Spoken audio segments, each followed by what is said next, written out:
forward? Oof, so many times, like you convince yourself something's love. And what I find really interesting is that so many people fall in love too fast. And no one wants to go for the slow, patient, understanding love, which is what love requires. You just said love is kind, love is patient, love is understanding. Those things take time. I think those things take time to nurture and to make sure that we're doing it correctly for each other. So it's about learning each other's love languages and how we make it work within that dynamic. I think also because so many people are not used to dealing with emotions on that level, being that vulnerable, people mishandle it. All right. So it takes time for us to get to a place so we understand how to manage this and work through this. However, I think that I'm a huge believer in connection. And I believe connection is like your spirit recognizing its match. And it's very instant. When you speak to couples who said they experienced a connection, they'll tell you first conversation, first time meeting, first date, first week, it was pretty fast.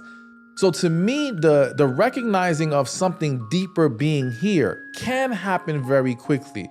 But how we now cultivate that and how we move forward is where we need to take our time and make sure we're not rushing and overlooking certain important issues that need to be discussed and addressed first. To me, it's the understanding of chemistry versus compatibility, and the idea that there needs to be a spark, there needs to be a connection that I feel with someone, like you're saying, on a deeper level. But I find that most people are not adept at knowing whether the connection they feel with someone is deeper or physical. Yeah. Like I would say that it's easy you can often feel a spark if you meet a lot of people, you can feel a spark with a lot of people, but that doesn't mean that they're the right person to build a relationship with, right? Yes. So connection to me is a very rare occurrence. Right, yes. So I feel that people who've actually experienced it, they can tell you maybe once in their life, if you're lucky, 2 times maybe, all right?